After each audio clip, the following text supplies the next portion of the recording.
The first thing you want to avoid is digging yourself into a hole with your ideas. So you don't want to like get attached to just one possible solution for what you want to make, or one way to make it, and then not be able to think in a really creative way. A lot of the time we're really creative at the start, boom, we think we have a great idea, and then we just roll with it, and we're like, any problems we run into, we're like, okay, we'll just solve these problems, and we just keep working through it. But if we took the time to really think a little bit more carefully about what we were making and how we can make it in a better way, then we could avoid this mental hole that we dig ourselves into when we're just coming up with the idea before we ever actually make anything or even design anything. So you want to make sure you're thinking from different angles when you're doing this, and a couple questions to ask here is, how can this be simpler? We don't want to overcomplicate things. Sometimes there's much simpler ways to make things than we would have initially thought.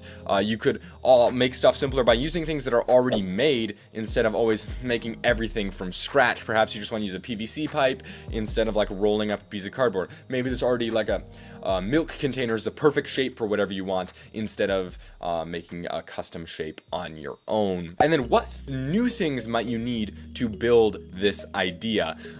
So maybe you'll need to stop by Hobby Lobby, a hardware store, or maybe you might need to come up with some new skills to be able to make this idea, and new ways to like use the tools you already have. And then another thing we want to do is don't worry about the details too much. Like I said, this is avoiding a mental hole when we're coming up with ideas. We don't want to get stuck on one thing. So I was just saying we're thinking of all these different things, but don't worry about the details too much. Those will come up later. Of course, they all do play together. And then also think about these things over time. I like to make sure I have enough time to come up with a bunch of good ideas. Sometimes it takes time to let things process in your brain, even in the background. So I'll like go to sleep thinking about something I want to solve, and then that really helps me process it better. And sometimes I'm just like waiting around, and I can just lock into this mental state where I'm like playing with things in my brain, trying to come up with good ideas, rather than like scrolling on my phone, playing Clash Royale or a video game, or texting somebody with completely unimportant stuff, sending emojis. Like,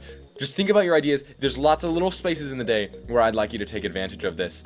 And then lastly, you can ask friends to help you with your ideas. You can get some collaboration going there.